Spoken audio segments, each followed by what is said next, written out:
Okay, so today we will continue from yesterday where we stopped. Like we were discussing about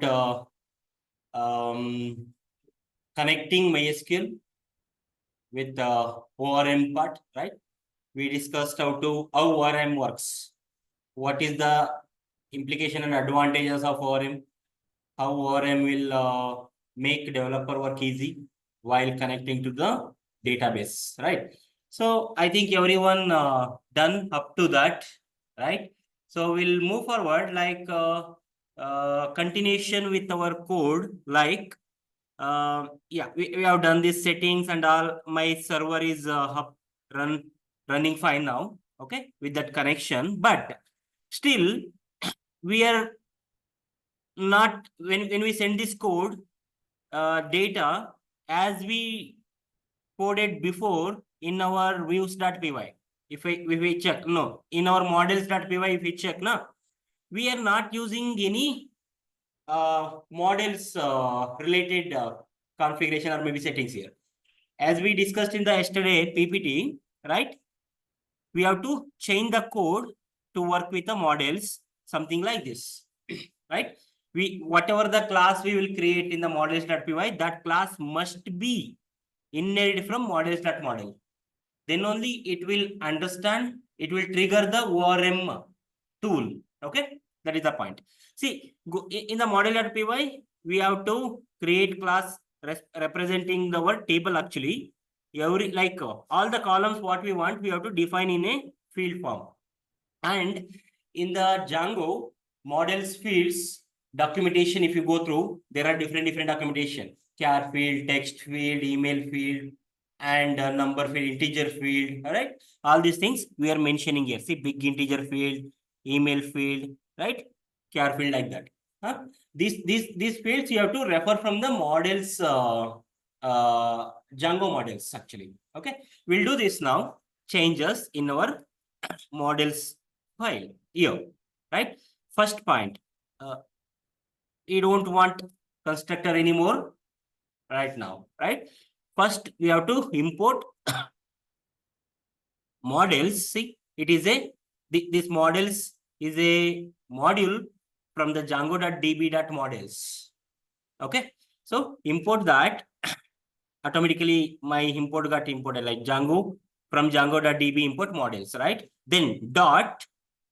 From there, one class is there, that is model class. Anyhow, we are going to inheritance we are going to do with classes, right? That's what we are doing here, nothing else. So class model. So model.model, and that is a base class for me for my database configuration or maybe interactions, right? Do that. After doing this inheritance from the models class, you're good to create your fields, right? First, according to our requirement, right? We will do the, what is that? Name, email, password, subject, mobile, something like this we have. We'll do that now. Student name. So name is char field, character field, right? Text field. So I can see here char field means it will be single line. Okay. Text field, if you take it will be multiple line. Simple. In our HTML, text means single line. Multiple lines, how will you take? Text area is there, one more option. Might have not explode. Text area, right? That is multiple line. When you want to take address and all, you can use text area, multiple lines you will.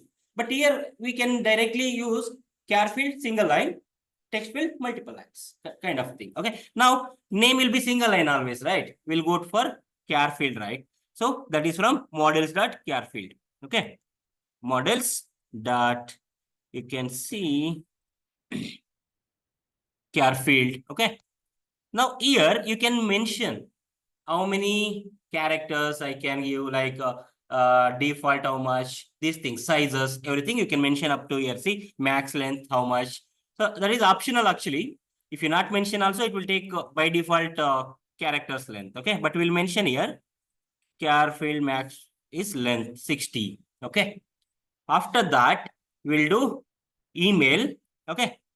Email is equal to models dot email field. all the field will start from capital, actually, email field. Okay. So for email field, also you can give max length 60. Okay. Any number is fine for, and password. Okay. Password is equal to models dot. There is no password actually. We have to go for char field only. Char field. Okay. Max length is equal to password. How much you want? Maybe 32. Let's keep this much. Okay. Doesn't matter. Now, one more thing is like subject and mobile. Okay. Subject is equal to models dot. Subject is char field. We'll keep it simple. Subject name at most you can keep 24. Okay. I mean max length 24. Right. Okay. And last we have, what is that? Mobile. Okay. Mobile is equal to models dot. For mobile, it should not be like char field, it should be number field, right? So we don't have like number field directly. We have like integer field and big integer field kind of, right? We'll go for big integer field actually. Mobile number will be big, right? 10 digits kind of thing. So we'll go for big integer field, and you can mention default 0. If that, what is the default 0 means? If the value not entered, it will be default 0 kind of thing. Okay, in SQL, you will be writing default null, something like that. Okay, default 0. Okay, so now my model class is ready. Okay, right. So what we will do now, we have to map like whatever the field I'm using here, right? This field come back to views, right? Come back to views. We have to take those field now. I think we have to rearrange these things properly. Maybe we'll go to display, yeah, om.html first. Om.html, correct? We will actually, what are the fields I am mentioning here? The same field we'll keep now. First is name, right? There is no number I am taking here actually.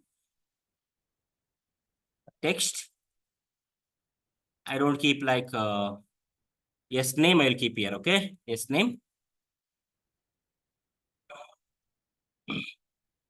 I think I can remove this one.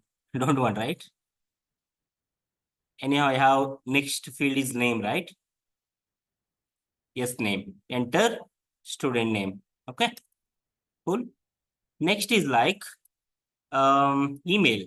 Okay, so we will make it as email. Then we'll give this as email only. Okay, email. Then enter student email. So this is already we know how we are going to design our template. Correct. Now what next after email? Password subject mobile, right? We'll keep now this one password itself. Type is password, and I think here enter student email. Okay, that's good. Password. Then this one I'll keep like PW. Oh, sorry. We'll keep password only, name, referring thing, password. Okay. Enter student password.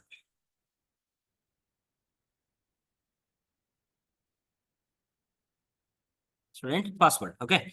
After that, password we have subject, student subject, right? Subject, and text is fine. Subject. Okay. Enter student subject. Correct. Okay. And last one, mobile. I think I should not keep these things also, right? student subject, fine. And this is should be mobile.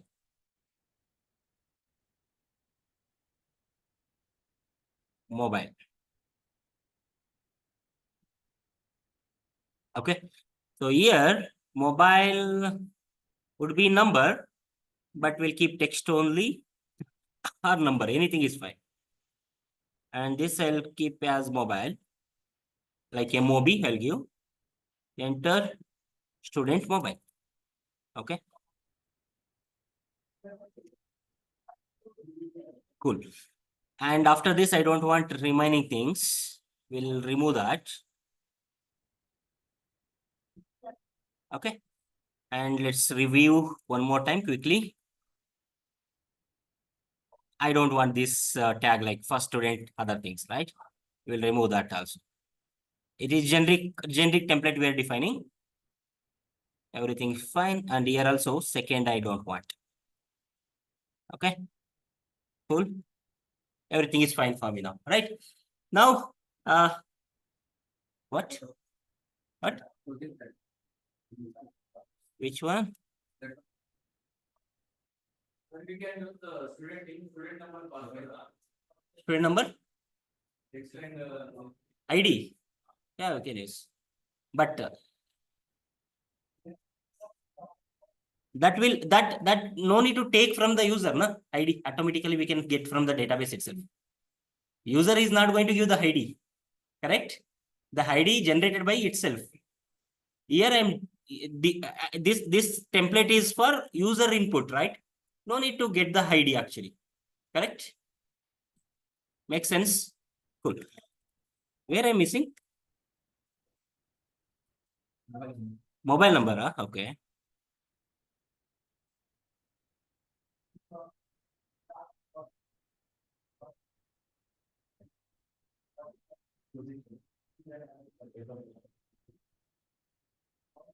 Oh, fine. Okay, fine. So now it's good. Now, I think in the views, we have to change according to these fields, correct? Let's go there, right? Now, what we will do, that home page is remain same only, home review, right? Here, what is the first thing?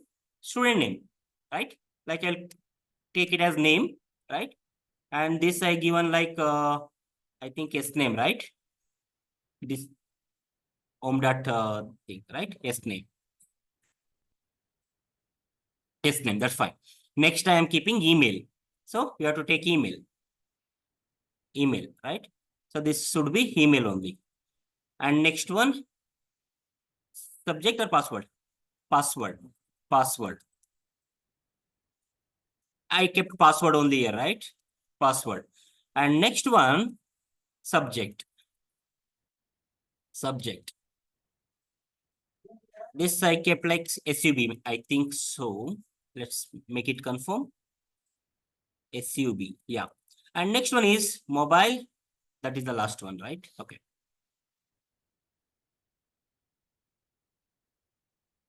Mobile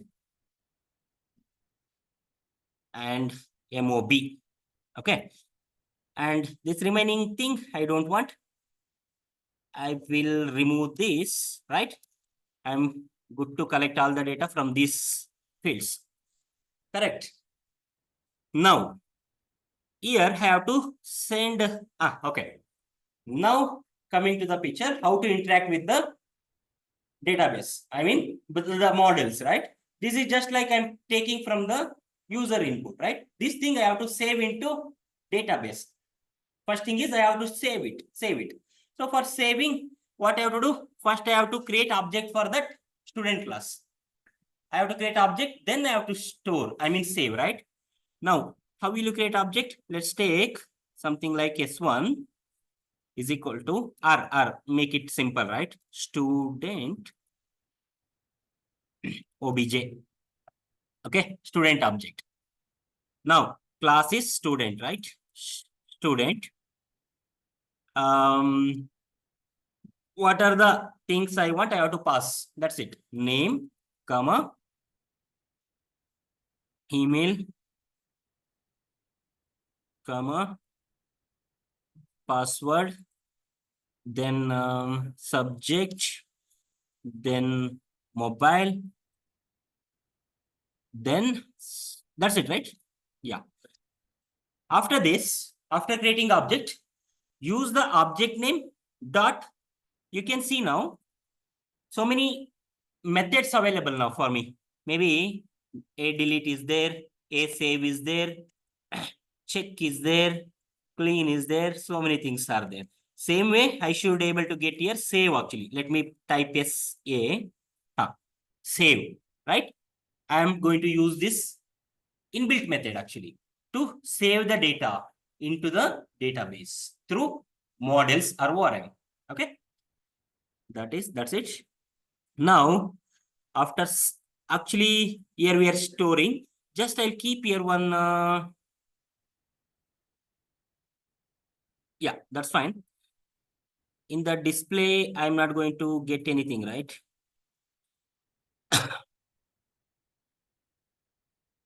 After saving, I want to just display something. That's it.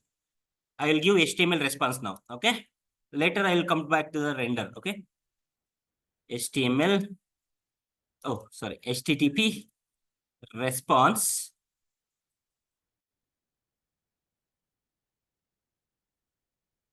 Student data saved successfully. Okay. I have to import this actually. Right. Oh, sorry.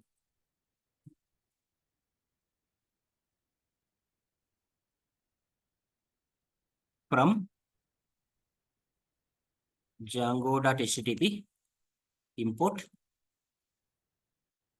HTTP response. Okay, that's fine. After that, maybe I'm making here some mistake. Yeah, this is good. Now I'll come into this next line.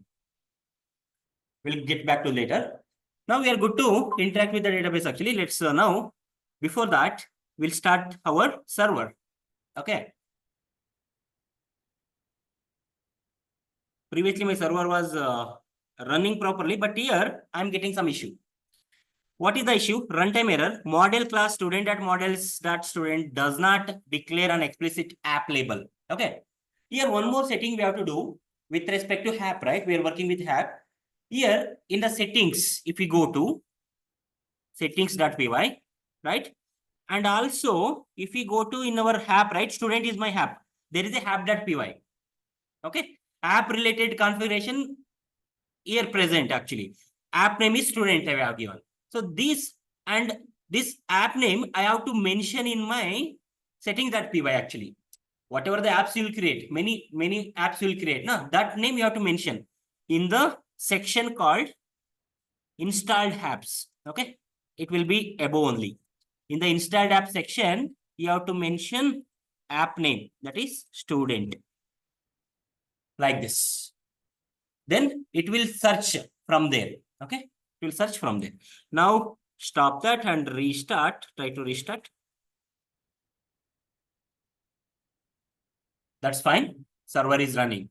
But we are not, should not happy for this now. We have to run. Runtime error may come. Right? You have to run now and check it how it is going to work. Correct. Let's execute this. I mean, go through there. Right? Yeah, my home page is rendering properly with the given details, student name, all those things. Yeah. What's the stand? Many of them option today. Many of them not came. I think maybe 10 people. I think so. Right? Did they get any permission with you? No, no risk. So Monday, don't allow them to attend the class. Okay. Okay. So take the name list. Guys, give me one paper.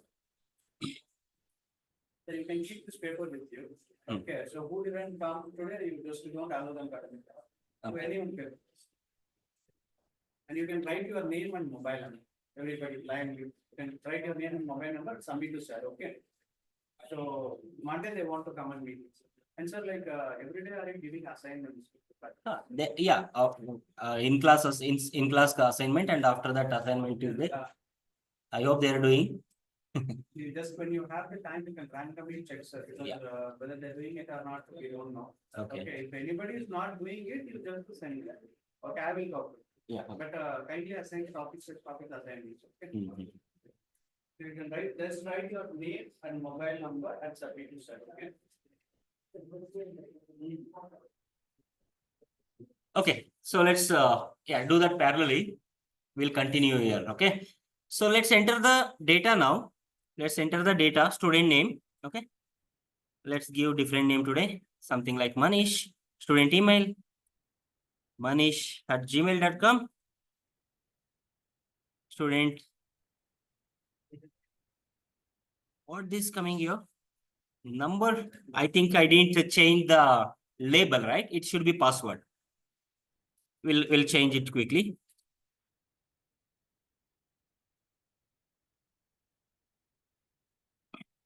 Yeah, this should be student password, right? Password.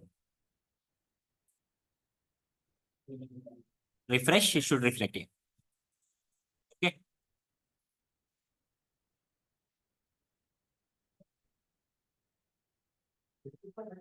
Okay. So password, I'll give some password. Subject,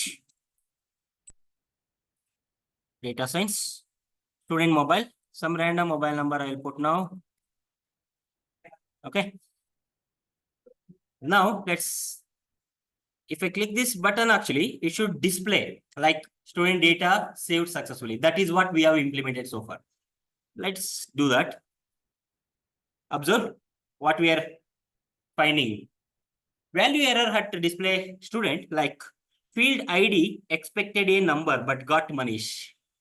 I expected this error actually, right? Now, what is, can anyone tell why this is coming?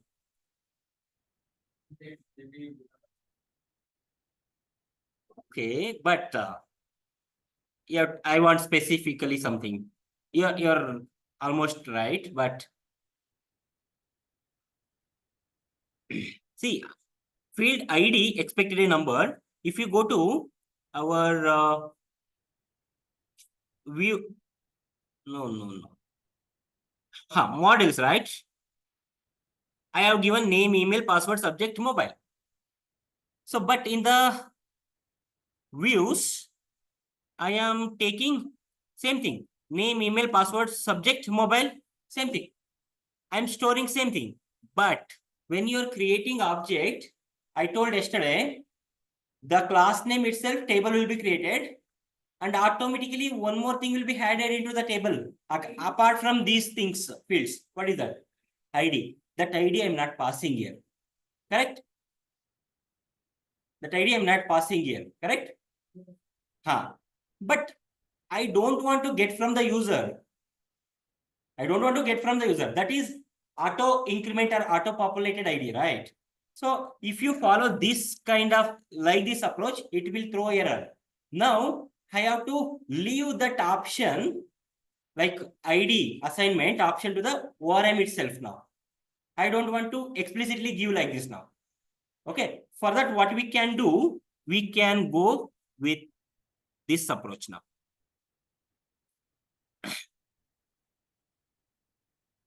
Simply call default constructor now. Okay. Don't pass any value like this. Previously, what we followed like the constructor we created and like that. Don't follow like. Just create object with the default constructor with no parameters. Okay. Now use that object reference and pass the values. I mean, assign the values. Makes sense. Like this.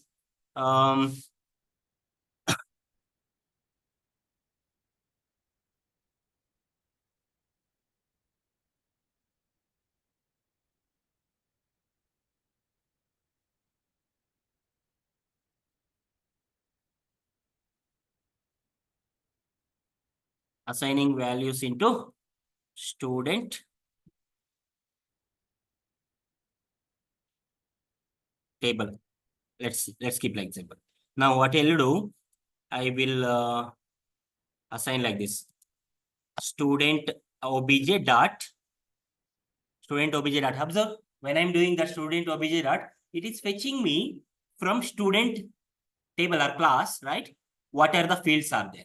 Okay, you take that now. Student obj.name is equal to name. Okay. Then similarly, you do student obj.email is equal to email. Okay. Student obj.password is equal to password. Student obj.subject, right? Subject is equal to subject.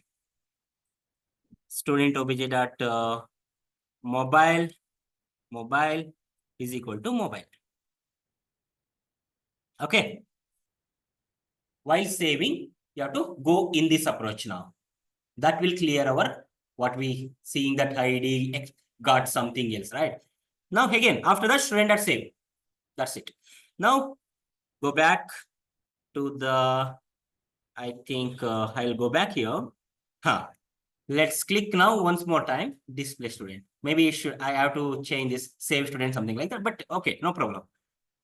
Click save display student. Table student.db underscore student does not exist. Okay. Now my code is not problem. Kind of database side, it's showing me error. What is that? Student db.student underscore student table is not there, it's showing.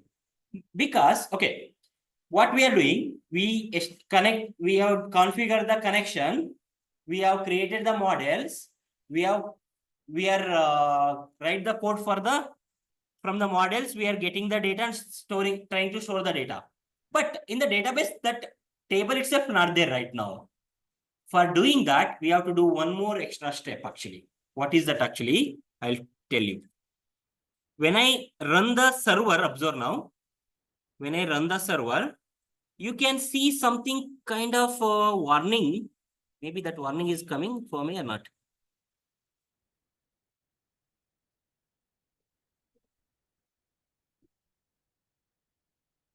CLS, okay.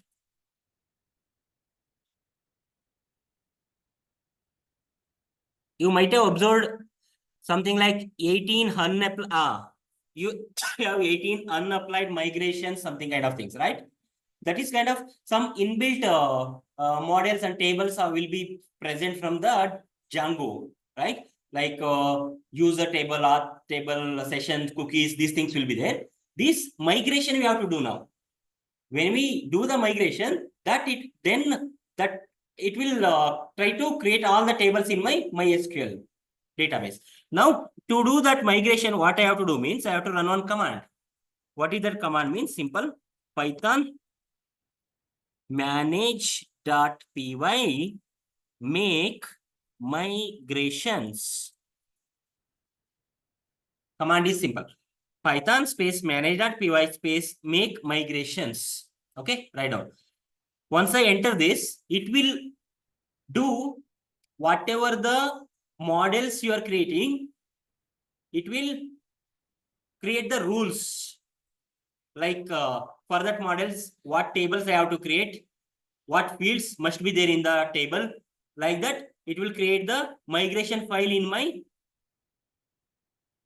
particular app actually. Okay, there is a migration folder. In that, it will keep that file, keeping all the rules in that. Okay, let's do that now. Enter. Observe. You can observe here. Migration for student table now. It is generated now. Okay, observe. Students, where that file is there? Student app / migration app / 0001 initial.py. Okay. What is for this migration? Creating for model student. Creating for model student. That means it will create. Now, when I open these migrations and when I open this initial.py, observe here. It is having what operation to do. See, it is going to create the student table with these fields. ID. I didn't give ID, but it is taken. And ID is what kind? Big auto field and primary key, true. All these things it is giving. And name, email, password, subject, and mobile. Okay. Still, if I do this, still, the table is not created. I will show you in my, yeah, this is what my database, right? Show table, if I go, there is still no table. Okay, to create the table, I have to make one more command. Okay, I have to write one more command that is simple. This time, not a make migration, just migrate. Okay, Python space manage.py space migrate. This command, if you do, this will go to that migration folder and takes the migration file and it will really create the table. Okay, that is what internally going to happen. Now we'll do this. Python space manage.py space migrate. Observe operations to perform. Okay, this is the first migration. Many thing is performing, right? Let's come back here. Yeah. See, it is created student.000 underscore initial, that migration file it taken and applied. And it taken default migrations also, like Django's migrations will be there. Now, the tables are created now in my database. If you go back to the database and now show tables in my student DB, what I created yesterday. Now you can check. So many tables are present now. See, auth group permission, auth user group, permissions, log, type, migration, session. All are Django tables actually. They are inbuilt models present already that are created. And student underscore student. This is my model what I created, student table. Okay, so this is created now. Okay, now if you try to check now, maybe select star from. Now observe what is the table name they given, student underscore student. This name taken from this way. I will show you how that. See, my model I given only this much, na? Only I given model student. But why the table name kept student underscore student means it will go to when I doing this migrate, it will go to apps. I mean it will go to settings first. Okay, in the settings it will check what is the app name, that is student. Okay, so it will append the student app name underscore with my model name. Okay, student underscore student, like that. If I create one more class like a trainer, it will do like student underscore trainer. Table name would be like that. Okay, now I want to check, that means I will give select start from student underscore student. Okay, that's it. Now actually nothing will be there, but you can see the fields created like ID, names, name, email, password, subject, mobile, what I defined in the models file. Correct? Yeah, these things, including ID field. Correct? Now we are good to store the data now. My data table ready, everything is ready, everything is working fine. Now go back and run the server. Okay. Yeah. And go to home page and store the data.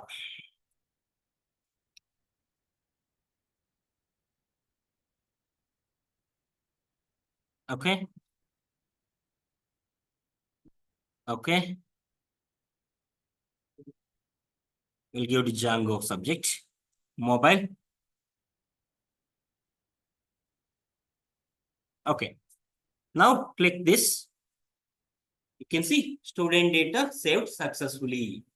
Finally, we have done the database connection and store the data. Now we have to check whether the data is there. What will you do? Go and select star from student details. I mean student underscore student. The data is there. ID is 1. Name, email, password, and subject mobile. Okay. This is how we are going to do. Saving part means in the CRUD operation, this is create part. We are creating the data. We are storing. Still, we have to understand many more things like reading from the table. That is what read. Then updating. Then delete. Okay. This is our 1 or 2 day roadmap actually. Right. We'll do these things and we have to, these things must be going to be present in any project. You must do it. You have to create the data, store it. You have to read the data and display it. You have to update the data. You have to delete the data, unnecessary data. Correct? And apart from this, there will be other things also doing, like filtering, joining, many things. Yes, any doubt? Yeah, but Django, then what is connected to SQL? Already we are storing in Django. Then why we see in SQL or? No need to see, just for reference. It is working. What we are doing front end, it is storing really. I just confirming you guys. No need to see. Right? I need to confirm my code is working correctly or not, right? As a developer, don't write the blindly code and just don't push it. You have to confirm, you have to test it. Then only you have to push. Otherwise, after pushing to your repo, maybe in the development side, if anything not working, your manager will fire you. I mean, scold you. So you have to check it properly. You have to do this best practices actually. That's what I'm implementing in the class itself. Everything, what you do, verify it. What you learn, verify it. That is the best way, right? Now, I think what we'll do now, now we'll go to, yeah, whatever we established so far, we'll discuss some important points to remember, right? Let me show you that points quickly. That's what it will see. For example, I created here student app, right? In the student app, I am having student module. I mean, student class. That is what student module, right? If I create trainer app, there also, if I have one more thing like class student, there should be differentiate, right? In that case, if I migrate and create, it is going to create student two times table. So there must be some prefix. This student table is belongs to which app, and another student table is belongs to which app. That's why that is keeping student app name as a prefix, just for a identification and segregation. Because my project, Django project, can have multiple apps. In the app level, I can have same classes names for some reasons. Okay, so that should not get confusion, right? In the database level. That's why. Right now, let's see. This is already we have done. I don't take this much time to go here. This is what we are talking about. Actually, in the installed apps, you have to keep like this student.app.student config. Otherwise, just student name also fine. It will work. Okay. I just kept a student name instead of this, right? Now, ORM will go to here actually, as I mentioned. It will take that student and it will go to student and it will convert like this. App name, that module name, that class name. It will understand that. Okay. Then it will go here in our student apps.py and it will take the name of the student. Because of this, I am including the installed apps, right? Right. Now, the student app name and class name what we are giving, that will be stored in the database with the prefix student underscore, then this student. Okay. And if I create one more, and all these fields will be converted to column along with ID. We observed, right? If I have trainer maybe class, that time what will happen? It will go there. Student is a app name, trainer is a model name, right? And whatever the fields we have, that is the field names. It will keep like that. Makes sense, understood? Why it is taking that app name also. That is the reason, right? And we have to migrate. Whatever the change you do in the models, if you do changes in the models, compulsory you have to migrate. Then only it will reflect in the database. Okay. If you change in the templates and all, no need to migrate. Okay. Only if you change in the models.py, then migration is compulsory. Okay. So we have seen this, how that migration file is created, how it is going to migrate it, correct? It is going to contain all the rules I have shown for creating a table. Okay. So so far understood how the table is created, how ORM is working with our Django, right? Now, this is your assignment, ORM assignment. Everyone must participate and do this. Okay. What you have to do, create Django project, keep a name like ORM assignment, whatever, and create a app called login. In that login app, create two models. In that login app, create two models, classes called, one is like student model, and second one is called company. In the student model, keep like, it should store like ID, yes, name, subject, address. This data should be stored in the database. And second table like company, there also ID, company name, location, technology, which technology that company is preferring for their development, right? That is what. Two tables you have to. And your take the data from the front end, that is common thing. From the home page, you just you have a two form, one form for the student data, one form for the company data for reading, and have the two different views in the views.py for storing the student data, one view, for storing the company data, another view. And you have to create two models in the model.py, that student model and company model, and appropriately store the data, right? And after doing this one, you must explore, because tomorrow you are having time to explore, day after tomorrow also you are having time to explore. Next thing, what you are going to do means, how to get the data from the table, right? Once we store, next thing is like, my student data is there, I have to get from the table and I have to display in the display.html. This is extra work. You have to explore and do it and come. Okay. Then if you do that, it will be easy to next class to understand. Okay. In next class, we'll do these things like how to get the data, how to maybe update, delete these things we'll work on. Maybe before that, some other concept will include, that also we'll see in the next class. Okay. That's good. So any questions up to this? All fine? Okay. We'll wind up for the day. We'll meet up in the Monday class, right? Thank you all. Give me a second. Okay.